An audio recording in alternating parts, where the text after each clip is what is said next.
Hello everyone, welcome to your educator YouTube channel. हम लोग कर रहे हैं NCERT based multiple choice question और आज का चैप्टर है वर्क एनर्जी एंड पावर, जिसमें 20 क्वेश्चन हम लोग पिक करेंगे। उस क्वेश्चन का डिटेल डिस्कशन करेंगे और उस पर बेस्ड जो और सारी थ्योरी है उसको हम लोग जानेंगे। So without wasting much time, let's get started. आज का पहला क्वेश्चन है, what is the angle between the force F and the displacement S is this. Angle निकालने के लिए सबसे ईजी जो टॉपिक होता है, हमारा कॉन्सेप्ट होता है, वो होता है डॉट प्रोडक्ट का। डॉट प्रोडक्ट क्या होता है? अगर दो वेक्टर दिया है ए एंड वेक्टर बी दिया है और सपोज कर लो ये दोनों कंपोनेंट में दिया है फॉर्म, ए दिया है A1 I cap and A2 J cap and A3 के कैप, और ये डॉट किया गया किसके साथ? बी के साथ, B1 आई कैप, B2 जे कैप, B3 के कैप। डॉट करेंगे तो आई वाले को आई से मल्टीप्लाई करते हैं, जे वाले को जे से मल्टीप्लाई करते हैं और के वाले को के से मल्टीप्लाई करते हैं।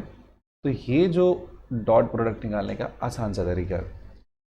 एक और पॉइंट और जानते हैं हम कि अगर ए डॉट बी दिया है, इसका मतलब होता है A dot B equals to magnitude of A magnitude of B into cos theta. अगर एंगल निकालना चाहते हैं हम तो cos theta is equals to A vector dot B vector divided by magnitude of A into magnitude of B. तो उसी तरीके से इस क्वेश्चन में अगर देखेंगे, हमें निकालना है angle between F and S, तो सबसे पहला एफ और एस का डॉट निकालेंगे। एफ में आई है, एस में आई नहीं दिया हुआ, सिर्फ जे और के दिया है, तो कितना हो जाएगा 3 इंटू, क्योंकि दूसरे में आई जीरो है नहीं, तो कितना है 0। पहले वाले का जे 4 है और दूसरे वाले का जे कितना है? दूसरे वाले का भी जे 4 दिया है, पहले वाले का के 5 दिया है और दूसरे वाले का के कितना दिया है? 3 दिया है। सो इट इज 16 माइनस 5 3 ज़ा 15, द वैल्यू कितना हो जाएगा? 1 हो जाएगा। यहीं पे फोर्स एफ जो दिया है, इसका अगर आप मैग्नीट्यूड फाइंड करते हो तो फोर्स का मैग्नीट्यूड कितना हो जाएगा? ये हो जाएगा 3 का स्क्वायर हो जाएगा प्लस 4 का स्क्वायर हो जाएगा और प्लस में हो जाएगा माइनस 5 का स्क्वायर। सॉल्व करेंगे, 3 स्क्वायर 9, 4 का स्क्वायर 16 और 5 का स्क्वायर 25। तो ये कितना हो गया? Root under 50। 16 plus 9 25 plus 25 50। 50 को लिखेंगे 25 इंटू 2 और 25 कितना हो जाएगा? 5 रूट 2 हो जाएगा। वहीं पे जो सेकेंड पार्ट है इसका एस, इसका अगर मैग्नीट्यूड आप फाइंड करते हैं तो ये कितना हो जाएगा? Root under 4 square plus 3 square, 4 square plus 3 square which means 4 square 16 and 3 square 9, तो रूट में कितना हो जाएगा? 25 हो जाएगा। Now we wish to get the value of angle theta, तो कॉस थीटा अगर निकालना है एफ और एस के बीच का एंगल, तो ये हो जाता है F dot S divided by magnitude of F and magnitude of S. F dot S का वैल्यू कितना निकाला हमने? तो एफ डॉट एस का वैल्यू 1 दिया है। मैग्नीट्यूड ऑफ एफ की बात करेंगे तो कितना दिया है? 5 रूट 2 दिया है। एंड मैग्नीट्यूड ऑफ एस की बात करेंगे तो ये कितना दिया हुआ है? एस का मैग्नीट्यूड बात करेंगे तो रूट 25 कितना होता है? 5 होता है। तो मल्टीप्लाई करने पे 1 बाई 5 5 25 हो जाएगा और ये कितना हो जाएगा? रूट 2। तो the value of cos theta is equals to 1 by 25 root 2। So from here you will get the value of angle theta is equals to cos inverse 1 by 25 root 2, और ये हो जाएगा vector f and vector s के बीच का angle, जो बहुत ही आसानी से डॉट प्रोडक्ट का यूज़ करके हमने कैलकुलेट कर लिया। तो कितना हो जाएगा आंसर? ऑप्शन नंबर 2 इसका आंसर हो जाएगा। तो ये रहा मेरा first question, application of dot product. आगे बढ़ते हैं अगले सवाल की तरफ। ये क्वेश्चन दिया है, a force of 20 newton acts on an object and displaces it from rest to speed of 10 metre per second in its direction. What is the displacement if mass of the object is 2 kg। अब देखिए इस question में क्या कह रहा है कि यहाँ पे हमारा एक ऑब्जेक्ट दिया है, इस ऑब्जेक्ट पे फोर्स लग रहा है, फोर्स लगने की वजह से ये आपका ऑब्जेक्ट डिस्प्लेस हो जा रहा है। फोर्स का वैल्यू कितना दिया है? तो फोर्स का वैल्यू 20 न्यूटन दिया है और ये ऑब्जेक्ट यहाँ से चलना शुरू किया था तो इसका इनिशियल वेलोसिटी कितना था? 0 था, और ये चलते चलते यहाँ पहुँच गया तो इसका फाइनल वेलोसिटी कितना हो गया? तो फाइनल वेलोसिटी का वैल्यू इसका हो जा रहा है कुछ 10 मीटर पर सेकेंड। ये पूछा गया है कि यहाँ से यहाँ तक डिस्प्लेसमेंट कैसे कैलकुलेट करें। इस क्वेश्चन को बनाने के लिए हम Newton's law of motion use कर सकते हैं, लेकिन क्योंकि हम वर्क एनर्जी पावर पढ़ रहे हैं तो will try to solve it with the help of work energy theorem. तो एक कॉन्सेप्ट होता है that is known as work energy theorem. ये कहता है कि किसी भी ऑब्जेक्ट के ऊपर में अगर मोर देन वन फोर्स या वन ही फोर्स लगता है, इसकी वजह से जो टोटल वर्क डन होता है वो चेंज इन काइनेटिक एनर्जी के बराबर होता है। यहाँ पे जो फोर्सेस की बात करेंगे तो नॉर्मल फोर्स ई पर हो जाएगा, नॉर्मल फोर्स का वर्क डन जीरो हो जाएगा, नीचे की तरफ एम जी हो जाएगा, इसका वर्क डन जीरो हो जाएगा। तो सिर्फ और सिर्फ वर्क करने वाला फोर्स कौन होगा, एफ हो जाएगा ना। तो work done by the force F is equals to kinetic energy final minus kinetic energy initial. And force F का वर्क डन कितना होता है, force into displacement, final kinetic energy half M v final square minus half M v initial square. The value of force is given as 20, displacement is not known. बोलता है कि आगे चल के इसका स्पीड कितना हो जाता है, तो ये स्पीड 10 मीटर पर सेकेंड, तो मास हो गया 2 और स्पीड कितना हो गया 10 स्क्वायर, और इनिशियली रेस्ट में था तो स्पीड 0 हो गया, खत्म, इससे ये कैंसिल हो गया। So you will have 20 into H is equals to 10 square कितना हो जाएगा 100, एस का वैल्यू कितना हो जाएगा 100 डिवाइडेड बाई कितना हो जाएगा 20, 20 से इसको सॉल्व करेंगे तो वैल्यू कितना हो जाएगा 5 मीटर आएगा। तो बहुत ही आसानी से डिस्प्लेसमेंट हमने कैलकुलेट कर लिया। अगर वर्क एनर्जी थ्योरम हमको यूज करने आता है आसानी से, तो कॉन्सेप्ट याद रखना है, total work done is equals to change in kinetic energy होता है। जितने फोर्सेस लग रहे हैं वो सारे फोर्सेस को वहां पे कंसीडर कर लेना है और वर्क डन का वैल्यू कैलकुलेट हो जाएगा। आगे बढ़ते हैं अगले क्वेश्चन की तरफ। एक बहुत ही बेहतरीन सा क्वेश्चन दिया है, अगेन वर्क एनर्जी थ्योरम पे ही बेस्ड क्वेश्चन ये भी है। बोला कि rain drops is falling downward under the influence of gravity and the opposing resistive force. Consider a drop of mass 5 gram falling from a height of 500 meter and hits ground with a speed of 70 meter per second. What is the work done? ये हुआ आपका object, इसको कर दिया release, तो initial velocity कितना हो गया 0। ये क्या हो गया, ये अपना हो गया ground, this is the ground. और ये ऑब्जेक्ट चलते हुए आया और ये ऑब्जेक्ट यहाँ पे हिट कर गया और इसका वेलोसिटी दिया है इस जगह पे फाइनल वेलोसिटी, इसका वैल्यू दिया है 70 मीटर पर सेकेंड दिया है। Height from which this object was released is how much, तो ये हाइट का वैल्यू दिया है 500 मीटर दिया हुआ है और ये ऑब्जेक्ट ऊपर से चलता हुआ नीचे की तरफ आ जाता है। इस क्वेश्चन में जब ये ऑब्जेक्ट मोशन करेगा तो इस ऑब्जेक्ट के ऊपर दो तरह का फोर्स लग रहा है, एक फोर्स ग्रेविटी का लगेगा नीचे की तरफ और साथ ही साथ ये एयर में नीचे मूव कर रहा है, एयर का रेसिस्टिव फोर्स इसके ऊपर में लग रहा है एक आर, जो इसके मोशन को अपोज करेगा। अब ये दोनों फोर्स लग रहा है और ऑब्जेक्ट ऊपर से नीचे आ रहा है, तो हमसे पूछा गया कि रेसिस्टिव फोर्स का वर्क डन कितना हो जाएगा, फोर्स तो हमको पता नहीं है। तो ऐसा जब भी केस हो ना, काइनेटिक एनर्जी का चेंज दिया हो और कोई फोर्स लग रहा हो तो आंख बंद करके वर्क एनर्जी थ्योरम है वहाँ पे यूज कर लीजिए। तो just use the concept of work energy and theorem, work energy theorem use करेंगे तो ये कहता है कि वर्क डन का टोटल वैल्यू हो जाएगा किसके बराबर हो जाएगा, ये हो जाएगा work change in kinetic energy.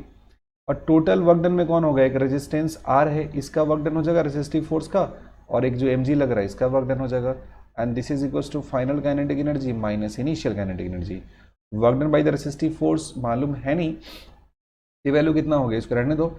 और work done by the M G लिखेंगे तो मास कितना दिया इसका, then mass of this moving object is 5 gram, तो लिखेंगे 5 ग्राम को केजी में कन्वर्ट करेंगे तो 10 टू द पावर -3, तो एम जी मास हो गया, जी का वैल्यू 10 हो गया और एच के वैल्यू कितना दिया है, तो एच का वैल्यू दिया है 500।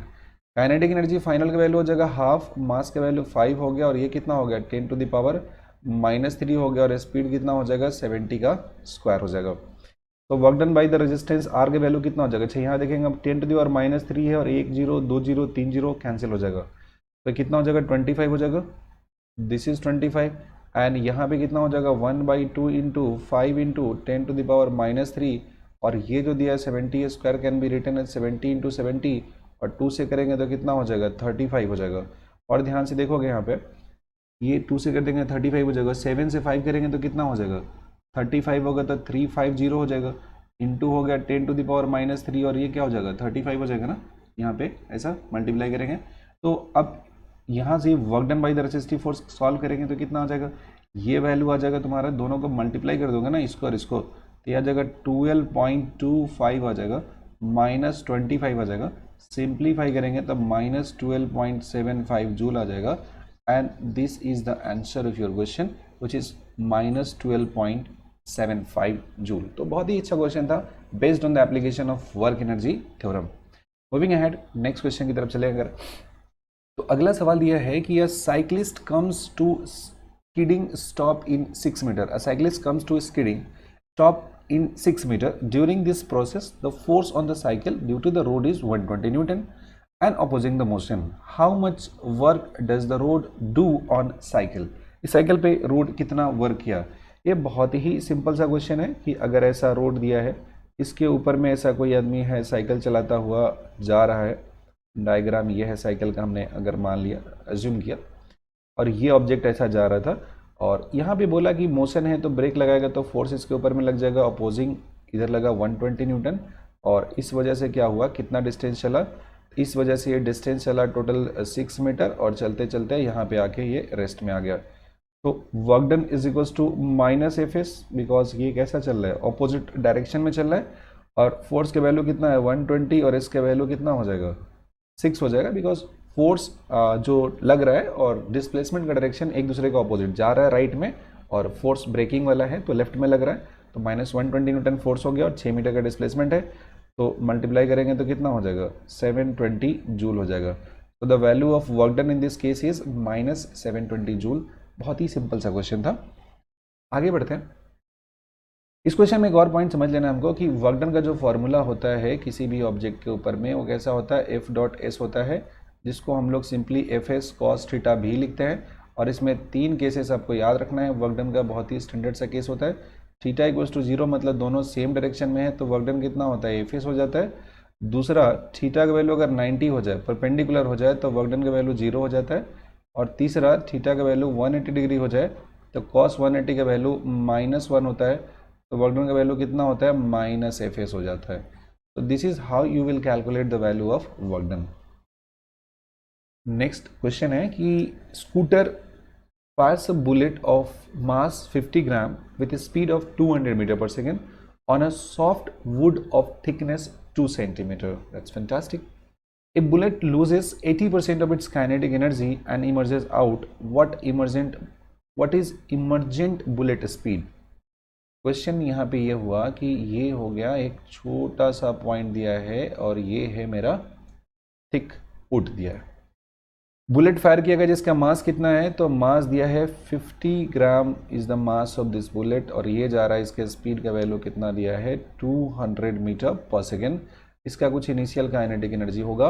बोला है कि जब ये बाहर निकलता है तो 80% काइनेटिक एनर्जी लॉस कर देता है, तो बचा कितना, काइनेटिक एनर्जी जो बचा वो इनिशियल का 80% लॉस हो गया, तो 20% बचा ना, तो 2/100 हो जाएगा ना, 20/100 मतलब कितना हो जाएगा 1/5, मतलब फाइनल काइनेटिक एनर्जी क्या हो जाएगा, इनिशियल का हाफ हो जाएगा, 1/5 हो जाएगा।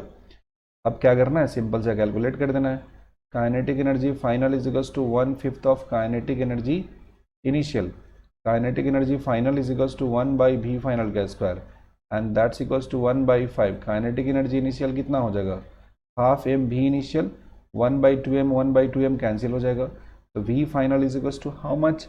तो ये जो एक्सप्रेशन आपका दिया हुआ है, इनिशियल वैल्यू आपका पता है, you are known with the initial value, तो ये कितना हो जाएगा, ये वैल्यू हो जाएगा आपका रूट अंडर भी इनिशियल स्क्वायर बाई कितना हो जाएगा 5 हो जाएगा, विच मीन्स भी इनिशियल बाई कितना हो जाएगा √5, और इनिशियल का वैल्यू कितना दिया है 200, और डिवाइडेड बाई कितना हो जा रहा है, ये हो जा रहा है √5 हो जा रहा है। थोड़ा सा और सिंप्लीफाई करने के लिए √5 कर लेंगे, तो वैल्यू हो जाएगा 200/5 इंटू कितना हो जाएगा √5, 5 से करेंगे तो कितना हो जाएगा 40 हो जाएगा, तो द वैल्यू इज़ 40 √5 हो जाएगा। तो 40 √5 का जो वैल्यू होता है ये लगभग अगर आप निकालते हैं तो कितना आ जाता है 89.44 आ जाता है, 89.44 metre per second. So this is the final speed with which the bullet will comes out of this would piece. So we have completed 5 questions. Moving ahead. Next question, a woman pushes a box on a railway platform which has rough surface. She applies a force of 20 Newton over a distance of 5 meter. Thereafter gets tired and applied force which is reduces linearly to 10 Newton with a distance. Total work done which box has been moved 10 meter. The total distance which is 10 meter. The work done during the second displacement is, बाद वाला जो displacement हो रहा है उसमें कितना हो जाएगा, the work done during second displacement, first की बात नहीं हो रही, सेकेंड की बात हो रही है। एक पॉइंट समझिएगा, वर्क डन निकालने के लिए इस क्वेश्चन में इक्वेशन लगाएंगे तो थोड़ा सा कहानी ज़्यादा हो जाएगा। अब क्या करना है, आपको एक छोटा सा कॉन्सेप्ट मालूम होना चाहिए कि अगर ग्राफ हमको किसी भी तरीके का दिया हुआ है फोर्स और एक्स के बीच में, and if we wish to find the value of work done, then what you will have to do, you will have to simply find the area of this graph. So the value of work done is equals to area. अब इस question को पढ़ेंगे तो बोला है कि starting में लगा applied a force of 20 newton over a distance of 5 metre. सबसे पहले ये 5 मीटर तक फोर्स लगाता है और इसका वैल्यू कितना दिया है, इसका वैल्यू फिक्स्ड दिया हुआ है, और ये जो वैल्यू दिया है, let us right the value, ये है इस ऑब्जेक्ट के ऊपर में लग रहा है, ये एक्सिस पे फोर्स बनाते हैं और एक एक्सिस पे डिस्टेंस बनाते हैं। ये हो गया फोर्स एफ और ये कैसा होगा, डिस्टेंस एक्स हो गया। स्टार्टिंग में जो फोर्स है इसका वैल्यू 20 न्यूटन है और ये वैल्यू कितना पे लगता है, तो 5 मीटर डिस्टेंस तक जो फोर्स है इसका वैल्यू कितना दिया है, तो इसका वैल्यू दिया है 20 Newton.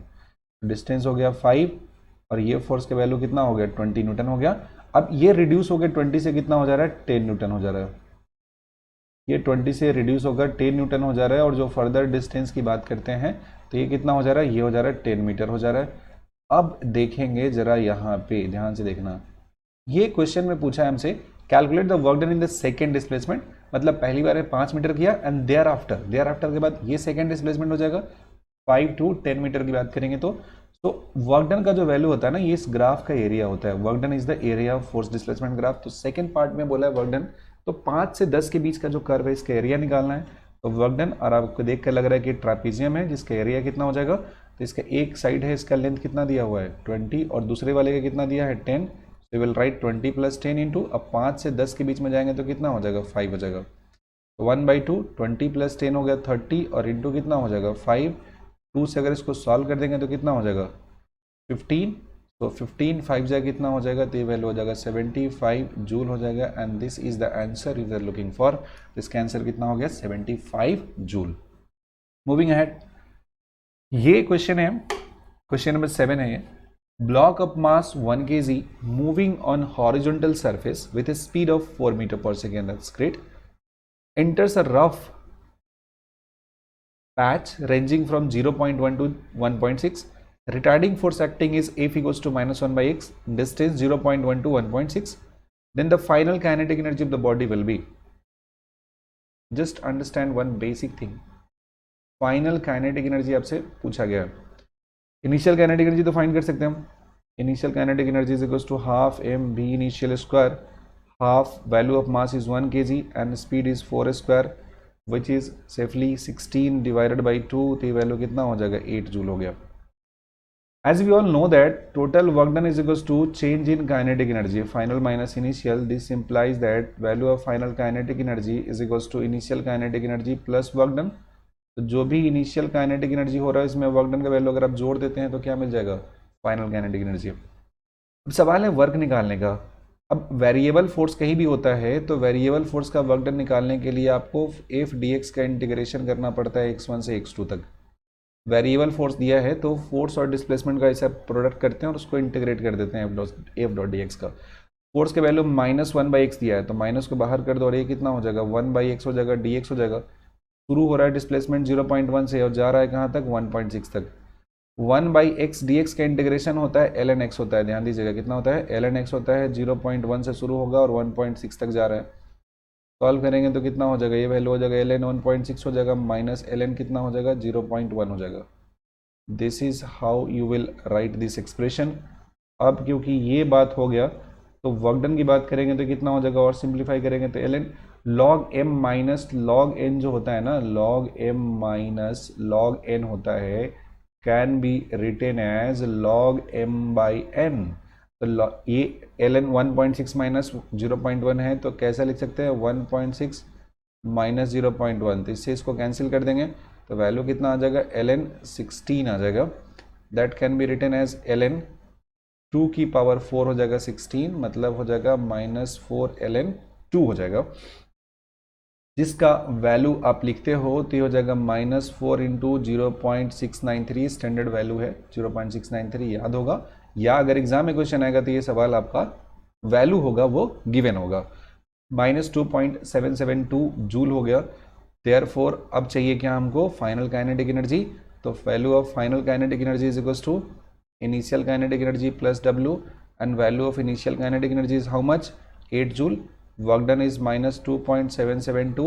So if you simplify them then the final value is 5.23 joule and this is the answer.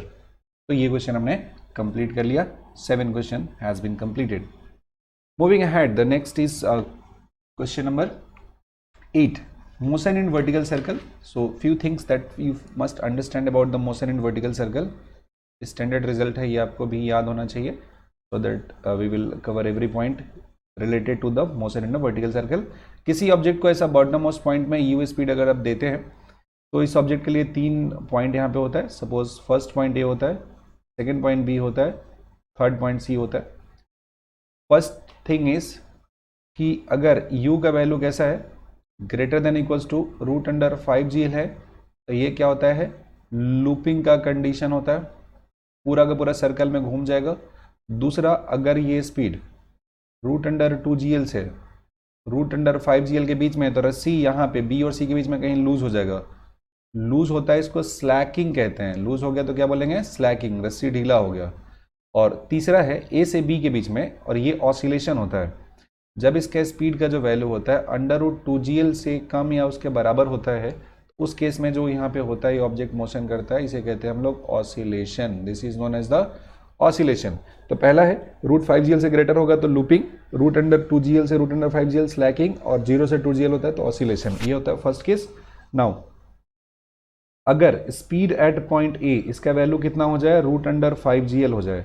Speed at point ए का वैल्यू कितना हो जाए, रूट अंडर 5gl हो जाए, तो रूल कहता है कि काइनेटिक एनर्जी जो पॉइंट ए का होता है, काइनेटिक एनर्जी पॉइंट बी का होता है, और काइनेटिक एनर्जी पॉइंट सी का होता है, इसका रेशियो होता है 5 होता है, रेशियो 3 होता है, रेशियो 1 होता है. याद रखना है, रेशियो 5, रेशियो 3, रेशियो 1 हो जाता है. ये स्टैंडर्ड है. अगर बॉटम मोस्ट पॉइंट पे वेलोसिटीज़ का रूट अंडर 5gl से अगर थ्रो करते हैं तो काइनेटिक एनर्जी का रेशियो ए बी सी पे निकालेंगे, ए पे, बी पे, सी पे, तो इसका रेशियो 5, 3, 1. तो जो भी पूछा है यहाँ पे, जैसे क्वेश्चन ने पूछा है ratio of kinetic energy at point B and C पूछा है, तो बी और सी वाले के बीच का रेशियो कितना है, 3:1. तो आंसर कितना हो जाएगा, 3:1 हो जाएगा. और यहाँ से आपका काम हो गया. तो ये था question motion in vertical circle का. नेक्स्ट क्वेश्चन है question number 9, the potential energy of a body as a function of this then conservative force acting on this force is. Concept इसका होता है कि जब अगर पोटेंशियल एनर्जी गिवन है तो फोर्स होता है ना, ये पोटेंशियल एनर्जी का पार्शियल डेरिवेटिव करने पे आता है. खैर यहाँ पे सिंगल डायरेक्शन में है तो du/dx करेंगे तो काम हो जाएगा. तो एनर्जी दिया है, उसको डिफ्रेंशिएट करेंगे तो फोर्स निकल जाएगा. एंड एनर्जी का वैल्यू कितना दिया है, -6² दिया है, प्लस में कितना दिया है, 2x दिया है. तो द वैल्यू ऑफ du/dx कितना हो जाएगा, ये वैल्यू हो जाएगा, यहाँ जो दिया हुआ है कितना हो जाएगा, -6 को छोड़ दीजिए, x² का 2x हो जाएगा, और ये कितना हो गया, 2 का 1 हो जाएगा. तो वैल्यू कितना हो जाएगा, 6 2 12x, प्लस में कितना आ गया, 2 आ गया. अब देखोगे फोर्स के वैल्यू कितना है, तो फोर्स के वैल्यू है -du/dx दिया हुआ है, माइनस साइन लगा दोगे, -12x + 2 हो जाएगा. तो ये अंदर जाके कितना हो जाएगा, 12x - 2 हो जाएगा. और पॉइंट कितना पुट करना है, तो एट x = 1 बात करना है. तो यहाँ पे फोर्स के वैल्यू कितना हो जाएगा, 12 × 1 - 2 ना हो जाएगा, विच इज़ 12 - 2. तो वैल्यू कितना आ जाएगा, वैल्यू आ जाएगा 10 न्यूटन. सॉरी, फोर्स निकालना है तो value of force is 10 Newton. तो फोर्स का जो वैल्यू हो गया यहाँ पे वो कितना हो गया, 10 न्यूटन. तो इस केस में फोर्स लग रहा है. सिंपल सा कॉन्सेप्ट था कि जो फोर्स दिया है वो निकालने के लिए पोटेंशियल एनर्जी अगर दिया है, उस इक्वेशन को क्या करना है, हमको डिफरेंशिएट कर देना है डिस्टेंस पोजीशन के रिस्पेक्ट में, तो फोर्स का वैल्यू है वो मिल जाता है. Moving ahead, question number 10, consider the following statement, spring force is deformation dependent. Spring force क्या होता है, किसी भी स्ट्रेस्ड स्प्रिंग में जब कोई स्प्रिंग दिया है उसको अगर आप कंप्रेस करते हो या इलोंगेट करते हो तो इस स्प्रिंग में जो फोर्स लगता है उसको स्प्रिंग फोर्स कहते हैं. This is the spring force. और स्प्रिंग फोर्स का वैल्यू कितना होता है, -kx होता है. जहाँ पे x जो होता है, x को क्या कहते हैं, x को डिफॉर्मेशन कहते हैं. स्प्रिंग का इलोंगेशन या कंप्रेशन होता है उसको डिफॉर्मेशन कहते हैं. और k जो होता है इसको क्या कहते हैं, तो k को हम लोग स्प्रिंग कांस्टेंट बोला करते हैं. k is the spring constant. So consider the following statement, spring force is a deformation dependent. Yes, absolutely correct, x पे डिपेंड करता है ये. Work done by spring force depends only on initial and final point. Yes, work done by the spring कितना होता है, -12k × x final square -x initial square. ये होता है work done by the spring. कहाँ से लगा, कैसे लगे, कोई मैटर नहीं करता है. सिर्फ इनिशियल फाइनल पे डिपेंड करता है और इसीलिए इसको क्या कहते हैं, इसीलिए इसको कहते हैं कंजर्वेटिव फोर्स कहते हैं, इसीलिए इसको कंजर्वेटिव फोर्स कहते हैं। यहाँ पे पोटेंशियल एनर्जी स्प्रिंग के लिए डिफाइंड होता है, मतलब दो स्टेटमेंट बोला है, दोनों का दोनों कैसा है, ट्रू दिया है। स्प्रिंग डिफॉर्मेशन डिपेंडेंट होता है और यहाँ पे इनिशियल और फाइनल जो इसका डिफॉर्मेशन होता है, जो पोजीशन होता है, सिर्फ उसी पे वर्क होता है, वो डिपेंड करता है। तो वी हैव कंप्लीटेड 10 क्वेश्चन। तो आप यहाँ पे थोड़ा सा पॉज करके आप ब्रेक ले सकते हो, फिर आगे का फर्दर सीन है उसको कंटिन्यू करना। अगले 10 सवाल की तरफ चलते हैं। क्वेश्चन नंबर 11 दिया है, spring is executing motion about equilibrium position x equals to 0 where we take potential energy of the spring to be 0। The spring is oscillating between -x and +x position which with a mass small m attached during the motion maximum speed of spring will be। ये question based है conservation of energy पे based है question. तो conservation of energy जो होता है, इसमें अगर किसी भी ऑब्जेक्ट के ऊपर में नॉन कंजर्वेटिव फोर्स अगर 0 लग रहा है तो टोटल मैकेनिकल एनर्जी का value initial and total mechanical energy का वैल्यू क्या होता है, फाइनल, ये दोनों बराबर होता है। और मैकेनिकल एनर्जी का मतलब होता है काइनेटिक एनर्जी होता है प्लस पोटेंशियल एनर्जी होता है। और पोटेंशियल एनर्जी दो तरह का होता है, ग्रेविटेशनल पोटेंशियल एनर्जी होता है और एक होता है इलास्टिक पोटेंशियल एनर्जी। ग्रेविटेशनल मतलब mgh, इलास्टिक का मतलब हाफ kx² होता है। ये पॉइंट को यहाँ पे ध्यान में रखना है। अब ये एक सपोर्ट दिया है, सपोर्ट से हमने क्या कर दिया, एक स्प्रिंग को अटैच्ड कर दिया है। Spring is executing motion about the equilibrium position where we take the position 0। The spring is oscillating this a position of plus m position with the mass small m attached during the motion maximum speed कितना हो जाएगा। देखो यहाँ पे होता है कि ये पोजीशन लिया हमने, ये हुआ जहाँ पे स्प्रिंग में कोई इलोंगेशन नहीं है। This is the position where there is no elongation in the spring. ये कितना हो गया, x इक्वल्स टू 0 हो गया। अब ये जो पोजीशन है यहाँ पे कंप्रेस करता हुआ हमने इसको यहाँ पे ला दिया, मतलब ये कितना हो गया, x का वैल्यू हो जाएगा -xm हो जाएगा। तो यहाँ से अगर दबा के इसको छोड़ते हो तो इस जगह पे आता है तो क्या हो जाता है, इसके स्पीड का वैल्यू सबसे ज़्यादा होता है, मैक्सिमम हो जाता है। ये पॉइंट ए हो गया और ये पॉइंट कैसा हो गया, बी हो गया। पॉइंट ए पे जस्ट रिलीज किए हो तो काइनेटिक एनर्जी 0 है, सिर्फ पोटेंशियल है। पॉइंट बी पे पहुंचाते स्प्रिंग का इलोंगेशन और डिफॉर्मेशन जो भी है नॉर्मल हो गया, तो इलास्टिक पोटेंशियल खत्म हो गया, सिर्फ और सिर्फ कैसा, काइनेटिक हो जाएगा। तो यहाँ पे लगा देंगे total mechanical energy at point B is equals to total mechanical energy at point A. Point B पे जाएंगे तो पोटेंशियल किसी तरह का नहीं होगा, सिर्फ और सिर्फ क्या हो जाएगा, तो सिर्फ और सिर्फ यहाँ पे काइनेटिक एनर्जी हो जाएगा, that is half M B max का स्क्वायर, एम बी स्क्वायर हो जाएगा। कोई इसमें पोटेंशियल नहीं क्योंकि स्प्रिंग रिलैक्स्ड हो गया। और ए पे बात करते हैं तो ए पे कितना हो जाएगा, हाफ के एक्स स्क्वायर हो जाएगा, हाफ से हाफ कैंसिल हो जाएगा। So the value of V max square is equals to how much, ये वैल्यू हो जाएगा के बाई एम हो जाएगा और ये वैल्यू कितना हो जाएगा, एक्स स्क्वायर हो जाएगा। So from here you will have maximum velocity is equals to root under K by M हो जाएगा और ये कितना हो जाएगा, एक्स का वैल्यू हो जाएगा। समझ में आ रही बात, कोई दिक्कत नहीं है।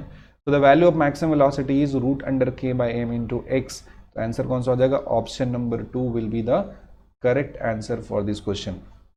नेक्स्ट क्वेश्चन, ये सवाल दिया है the graph between the potential energy U of a spring versus its position is best shown by the graph. तो वैल्यू ऑफ पोटेंशियल एनर्जी कितना होता है, तो ये फार्मूला होता है, हाफ होता है के होता है एक्स स्क्वायर होता है। हाफ के एक्स स्क्वायर की बात करेंगे तो ये जो इक्वेशन है ना, ये इक्वेशन पैराबोला के फॉर्म में है, y equals to X square. तो जब भी एक्स स्क्वायर में होता है तो इसका ग्राफ कैसा होता है, इसका ग्राफ होता है पैराबोला होता है और एक्स स्क्वायर का कोएफिशिएंट पॉजिटिव है तो अपवर्ड पैराबोला होगा। So option number 3 is the correct answer. ये डायरेक्टली फैक्चुअल पॉइंट था जिसमें कुछ भी कैलकुलेशन नहीं था। नेक्स्ट क्वेश्चन दिया है, बोला है कि consider a situation in which a car of mass 2000 kg moving with a speed of 54 km per hour on a smooth road and colliding with the horizontal mounted spring of spring constant this much, what is the maximum compression। सबसे पहले इसकी speed है, इसको metre per second में convert कर लिया जाए, 54 kilometre per hour दिया है, इसका मतलब कितना होता है 54 हो गया और ये वैल्यू कितना हो जाएगा 5/18 हो जाएगा, 18 से कर देंगे कितना हो जाएगा 3 हो जाएगा, तो 5 3 जा कितना हो जाएगा 15 मीटर पर सेकेंड हो जाएगा। और मैक्सिमम वेलोसिटी जब भी निकालना होता है, अभी हमने एक क्वेश्चन पीछे किया है कि इसमें एनर्जी को कन्वर्ट करना पड़ता है, that you have to convert kinetic energy into the potential energy. ये जो ब्लॉक हो गया जा रहा है भी स्पीड से और यहाँ पे टकराएगा और टकराते टकराते कहीं यहाँ पे पहुँच गया, तो उस केस में ये जो डिस्टेंस है इसको बोलते हैं हम लोग मैक्सिमम कंप्रेशन कहते हैं। तो रूल के हिसाब से टोटल मैकेनिकल एनर्जी का initial value is equals to total mechanical energy का फाइनल वैल्यू। इनिशियल वैल्यू कितना हो जा रहा है, तो ये वैल्यू हो जा रहा है half M V square, kinetic potential zero है। और बाद में गया तो पोटेंशियल का वैल्यू कितना हो जाएगा, हाफ के एक्स मैक्सिमम स्क्वायर, और काइनेटिक एनर्जी कितना हो जाएगा, जीरो हो जाएगा। हाफ से हाफ कैंसिल हो जाएगा, तो एक्स मैक्सिमम का स्क्वायर का वैल्यू कितना हो जाएगा, ये वैल्यू हो जाएगा एम बाई के हो जाएगा, और ये कितना हो जाएगा V square. So the value of maximum elongation is equals to root under M by K हो जाएगा, और इंटू कितना हो जाएगा भी हो जाएगा।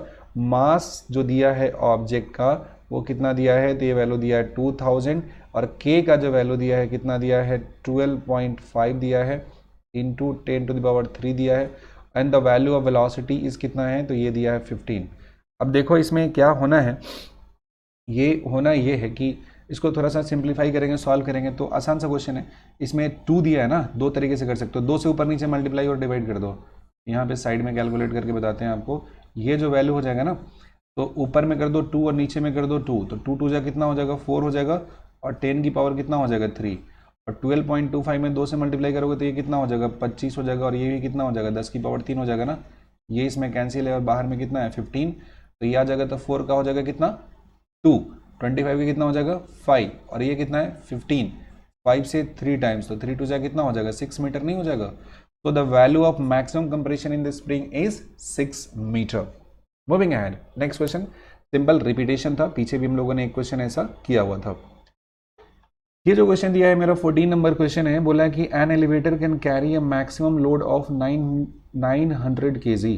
एलिवेटर में पैसेंजर है और उस पूरे का वजन दिया हुआ है, is moving up with a speed of 2 meter per second, a constant frictional force of 500 Newton opposes the motion, what minimum power is delivered by the motion। देखो पावर का मतलब होता है rate of work done dw/dt, और यहीं से power का value आता है F एंड V दोनों का प्रोडक्ट कर देते हैं।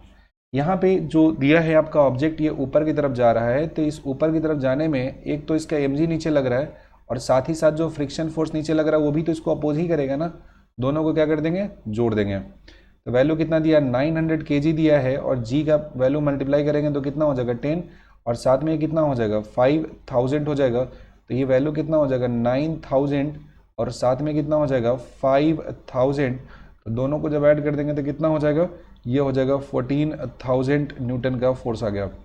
तो पावर p का वैल्यू हो जाएगा F इंटू भी हो जाएगा, विच मीन्स 14000 हो जाएगा, एंड वेलोसिटी जो दिया है वो कितना दिया है 2, तो वैल्यू कितना हो जाएगा 000 हो जाएगा, इतना आपका वाट हो जाएगा पावर का वैल्यू। अब पावर का एक यूनिट होता है हॉर्स पावर होता है, एंड 1 HP का जो वैल्यू होता है ना, ये वैल्यू हो जाता है 746 वाट हो जाता है। अगर ये जो पावर दिया है इसको वाट में कन्वर्ट कर देंगे तो पावर का वैल्यू कितना हो जाएगा, तो ये वैल्यू हो जाएगा 28, और इस पर कितना हो जाएगा 000, और डिवाइडेड बाई कितना हो जाएगा 746 हो जाएगा। तो इसको जब डिवाइड करेंगे तो हो जाएगा 37 पॉइंट कितना हो जाएगा 53 हो जाएगा हॉर्स पावर। तो याद रखना है फॉर्मूला पावर होता है फोर्स एंड वेलोसिटी का प्रोडक्ट कर दोगे तो पावर आ जाएगा। एंगल की बात करेंगे पॉजिटिव नेगेटिव होगा, बोला है कि इसमें मिनिमम पावर है, तो ये वेलोसिटी एंड फोर्स के डायरेक्शन पे डिपेंड करता है, लेकिन ये तो ऑब्वियस ही बात है कि जितना फोर्स नीचे लगेगा उतना ऑब्जेक्ट पे, इस लिफ्ट पे जो इसका इंजन है वो किधर की तरफ पावर देगा, ऊपर जाएगा तभी ना मोशन करेगा, तो इंजन की वजह से तो पॉजिटिव ही आएगा, तभी तो ये चल रहा है। ठीक है, एंड 1 HP का वैल्यू 746 वाट होता है, तो अल्टीमेटली जो निकालेंगे पावर उसको 746 से डिवाइड कर देंगे तो आपको पावर मिल जाएगा, किसमें पावर मिल जाएगा हॉर्स पावर में हो जाएगा। तो अब बढ़ते हैं अगले सवाल की तरफ। यह क्वेश्चन नंबर 15 दिया है जो कि बहुत ही ईजी सा क्वेश्चन दिया है। 15 नंबर क्वेश्चन में बोला है कि 2 ऑब्जेक्ट है, मास m1 m2 दिया है, इन इलास्टिक है। देखो इन इलास्टिक कोलिजन में क्या होता है, इसमें जो ऑब्जेक्ट होता है इन इलास्टिक में स्टिक कर जाता है, इन इलास्टिक में हो जाता है ऑब्जेक्ट स्टिक टुगेदर हो जाता है, और इस केस में क्या होता है कि लॉस ऑफ काइनेटिक एनर्जी जो होता है ये मैक्सिमम हो जाता है। इन इलास्टिक कोलिजन में जब हम बात करते हैं तो मास m1 जा रहा है u1 से और मास m2 जा रहा है अगर u2 से, आफ्टर कोलिजन ये दोनों हो जाएगा साथ में और जाएगा u स्पीड से। इसमें इनिशियल मोमेंटम बराबर फाइनल मोमेंटम हो जाएगा, और इनिशियल मोमेंटम कितना है m1 u1 है और दूसरे का है m2 u2, दोनों साथ साथ चला तो कितना हो जाएगा m1 प्लस m2 इंटू भी हो जाएगा। तो फाइनल स्पीड भी अगर पूछता हमसे तो भी ये निकाल देते। साथ ही इसमें जो काइनेटिक एनर्जी होता है इसका लॉस होता है, और काइनेटिक एनर्जी का लॉस होता है m1 into m2 by m1 plus m2 into 2 होता है और ये वैल्यू होता है u1 माइनस u2 का होल स्क्वायर। तो loss in kinetic energy m1 m2 कितना होता है, मास 2 हो गया 3 हो गया, by divided of twice of 2 plus 3 हो जाएगा, और स्पीड का वैल्यू कितना हो जाएगा 10 हो जाएगा, माइनस 0 का स्क्वायर हो जाएगा। ये वैल्यू होगा 2 इंटू 3 होगा 3 और 2 5 2 जा कितना हो जाएगा 10, और ये वैल्यू हो जाएगा 10 का स्क्वायर, खत्म।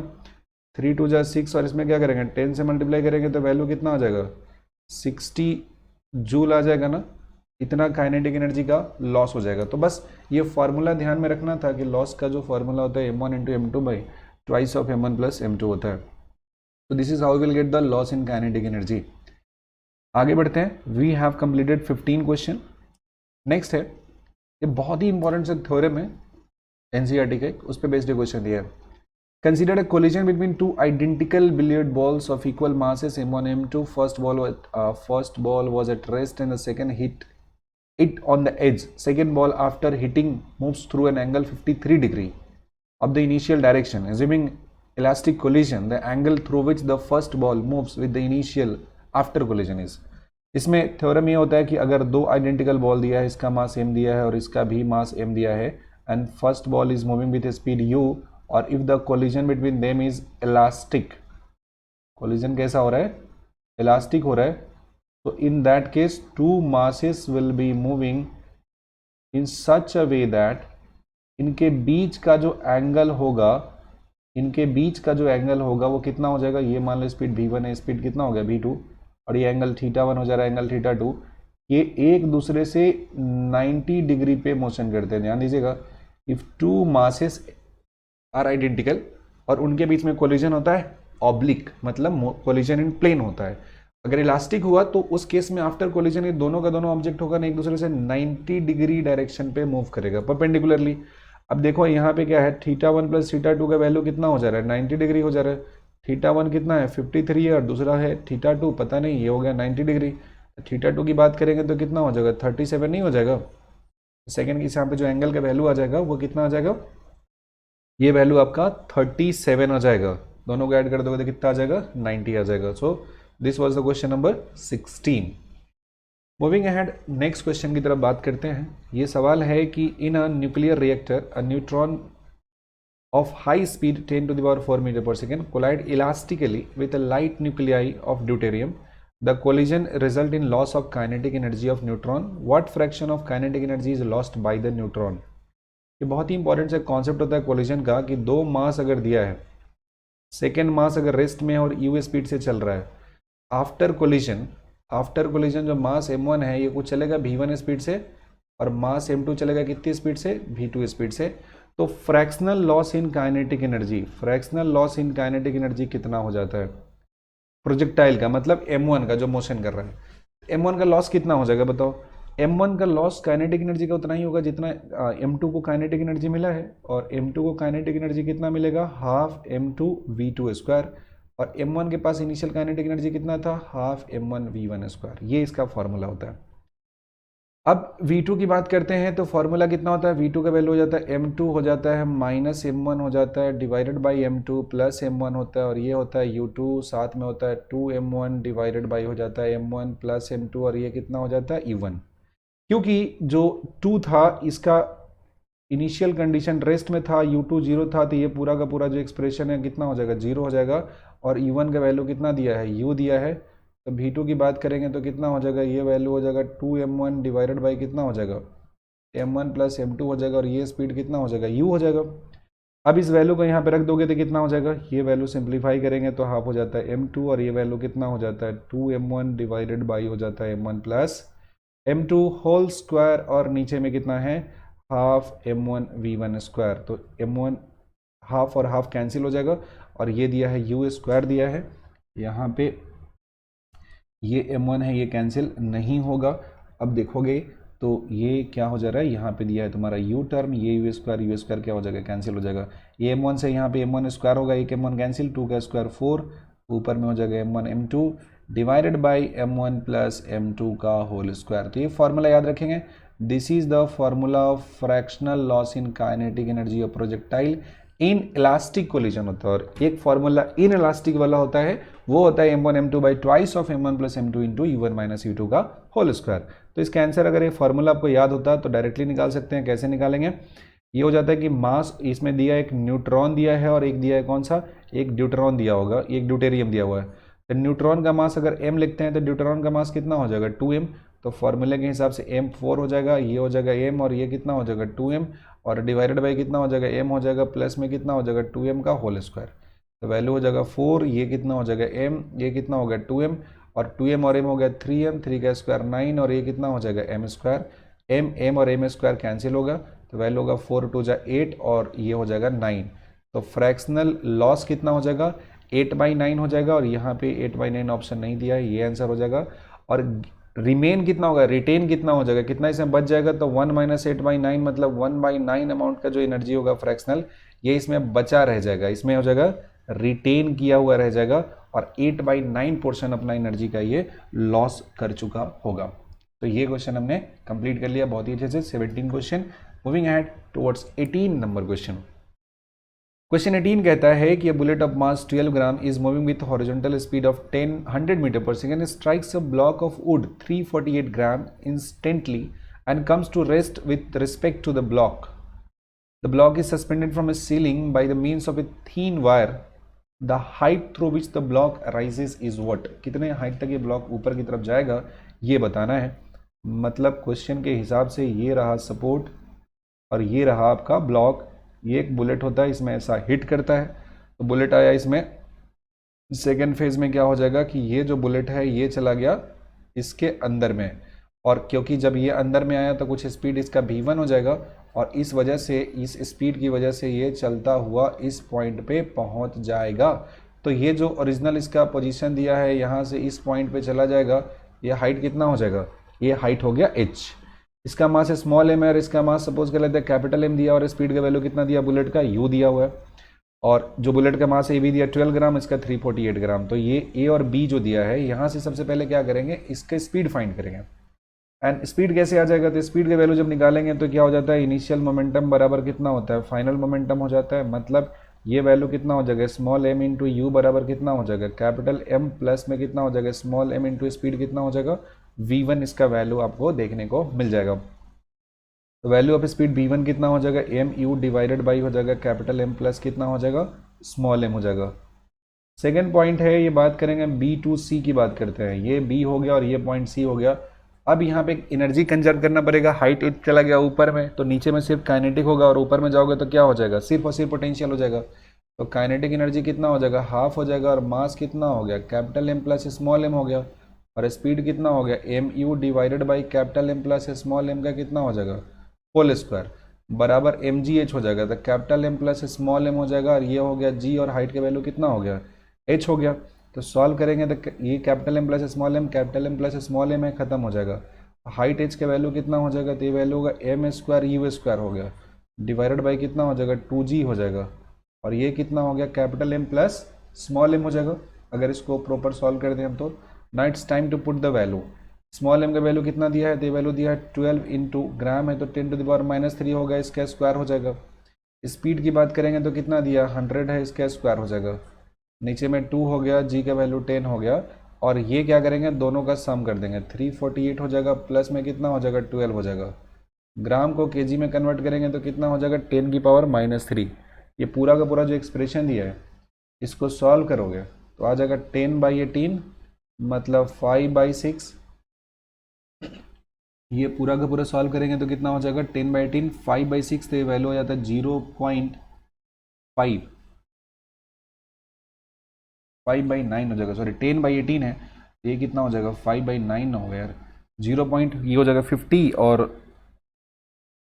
5 टाइम्स हो जाएगा 45, हाँ 0.55 मीटर हो जाएगा। So the answer of this question is 0.55 metre, option number 1। Simple सा कैलकुलेशन पे बेस्ड ये क्वेश्चन था। मूविंग एट नेक्स्ट क्वेश्चन की तरफ बात करते हैं। ये बोला है कि blade of windmill sweeps out a circle of area 2 metre square, the wind is flowing at velocity 6 metre per second perpendicular to the circle, density of air is 1.2 kilometre kg पर metre cube, what is the power generated. देखो जब भी blade वाला question है ना ये कौन सा क्वेश्चन है, ब्लेड वाला सवाल दिया है। तो ब्लेड वाला सवाल में क्या होता है, ये जब हवा जा रहा है तो मूव करेगा तो क्या होगा, इसके पास काइनेटिक एनर्जी मिलेगा ना। और निकालना क्या है, पावर। पावर का मतलब होता है रेट ऑफ एनर्जी ट्रांसफर, इसके पास क्या होगा, काइनेटिक एनर्जी होगा। और काइनेटिक एनर्जी कितना होता है, हाफ एम वी स्क्वायर होता है। एंड पावर का वैल्यू कितना होता है, एनर्जी बाई टाइम। तो ये काइनेटिक एनर्जी बाई टाइम लिखेंगे तो ये कितना हो जाएगा, हाफ हो जाएगा। और ये कितना होगा, मास बाई टाइम हो जाएगा। और ये कितना होगा, वी स्क्वायर में हो जाएगा। मास कैसे लिखते हो, मास लिखने का सिंपल सा तरीका होता है डेंसिटी इंटू वॉल्यूम होता है ना। ये लेंथ एल हो गया और ये एरिया ए हो गया, तो मास के वैल्यू हो जाएगा डेंसिटी इंटू कितना हो जाएगा, वॉल्यूम। डेंसिटी वॉल्यूम कितना हो जाता है, एरिया इंटू लेंथ हो जाता है। तो मास बाई टाइम करेंगे तो डेंसिटी हो गया, एरिया हो गया, और ये हो गया लेंथ बाई टाइम। और लेंथ बाई टाइम कितना हो जाता है जी, वॉल्यूम होता है ना। लेंथ बाई टाइम की बात करेंगे तो वॉल्यूम, अरे यार velocity, sorry my apology. Length by time कितना होता है, वेलोसिटी हो जाता है, ठीक है, लेंथ बाई टाइम वेलोसिटी हो जाता है। Therefore kinetic energy by time कितना हो जाएगा, हाफ हो जाएगा। और मास बाई टाइम कितना हो जाएगा, रो ए वी हो जाएगा। और इनटू कितना हो जाएगा, वी स्क्वायर हो जाएगा। तो हाफ रो ए और वी की पावर कितनी हो जाएगी, 3। Half rho A V Q इसका वैल्यू हो जाएगा। अब इसके बाद जो नेक्स्ट पॉइंट है वो क्या करना है, हमें निकालना है यहाँ पे पावर का वैल्यू। तो पावर का एक्सप्रेशन पूरा पूरा निकल चुका है। So power P is equals to half rho A V cube. Simply put the value, half हो गया, रो का वैल्यू कितना दिया, 1.2 दिया है, एरिया का वैल्यू कितना दिया है, 2 मीटर स्क्वायर, एंड स्पीड का वैल्यू कितना दिया है, 6 का क्यूब दिया है। 2 से ये कैंसिल हो जाएगा, 1.2 हो गया। और जो 6 दिया है इसका क्यूब आप करते हो तो कितना होगा, 6 इंटू 6 इंटू 6, तो मल्टीप्लाई करने पे आ जाता है 259, पॉइंट में आ जाता है 2 वॉट। तो ये कितना हो गया, ये हो गया वैल्यू आपका पावर का, इतना पावर यहाँ पे डेवलप होता है। And let's move towards the last question of today's class. 20वां नंबर क्वेश्चन है, 20th क्वेश्चन। बोला है an electron and proton are detected in a cosmic rays experiment. The electron has kinetic energy of 20 kilo electron volt and proton has kinetic energy of 50 kilo electron volt. The ratio of speed of electron and proton कितना हो जाएगा। तो kinetic energy is equals to कितना होता है, half M V square होता है। तो अगर हम लिखते हैं half mass of electron, speed of electron ratio के टर्म में लिखते हैं, और half of mass of proton by speed of proton का स्क्वायर बराबर kinetic energy of electron by kinetic energy of proton होता है, ये खत्म हो जाएगा। तो अगर यहाँ पे लिखते हैं speed of electron by speed of proton है इसका स्क्वायर बाई इसका स्क्वायर, तो ये वैल्यू राइट साइड जाएगा kinetic energy of electron by kinetic energy of proton, और ये मल्टीप्लाई हो जाएगा mass of proton by mass of electron. तो अब जब लिखेंगे तो काइनेटिक एनर्जी ऑफ इलेक्ट्रॉन कितना है, 20, काइनेटिक एनर्जी ऑफ प्रोटॉन का वैल्यू कितना दिया है, 50 दिया है, इलेक्ट्रॉन का 20 दिया है एंड प्रोटॉन का 50 दिया है। और मास के टर्म में अगर बात करते हैं तो मास प्रोटॉन का कितना है, 1.6 है into 10 to the power -27, and mass of electron की बात करेंगे तो 9 इंटू 10 टू द पावर -31 दिया है, ठीक है। इससे ये कैंसिल हो गया। अब जरा इसको सिंप्लीफाई करेंगे तो कितना हो जाएगा, 2/5 इंटू ये जाएगा तो नीचे में आएगा इतना, तो ये कितना होगा 16, और डिवाइडेड बाई 9 को छोड़ दो, ये कितना होगा 30 हो जाएगा, नीचे में कितना हो जाएगा 30, ऊपर जाके कितना हो जाएगा 10 टू द पावर 3 हो जाएगा, 10 टू द पावर 3 ऊपर में हो गया। और सिंप्लीफाई कर दोगे इसका तो हो जाएगा 2/5, 16/9, और ये कितना हो जाएगा, ये वैल्यू हो जाएगा 1000, द वैल्यू इज 1000। तो 5 से कैंसिल करेंगे तो कितना हो जाएगा, ये हो जाएगा 200। तो the value of speed of electron by speed of proton square करेंगे तो 200 में 2 कितना हो जाएगा 400 इंटू 16/9। इलेक्ट्रॉन बाई प्रोटॉन की बात करेंगे तो 400 का 20, और जो 16 होता है इसका कितना होता है 4, और 9 का कितना होता है 3। 20 में 4 से करोगे तो कितना हो जाएगा 80 डिवाइडेड बाई 3 ना हो गया। इसको सॉल्व करते हैं तो ये वैल्यू हो जाता है आपका 26.6। ये हो गया रेशियो का वैल्यू। तो ये हमने 20 question work energy and power chapter से कंप्लीट कर लिया। तो ये चैप्टर हमारा डन हो चुका है, और इसी तरीके से फिर आगे कंटिन्यू करेंगे। And if you have watched this video till the end, and if you consider this is worth appreciating, then do subscribe and share this channel. Thank you and bye bye.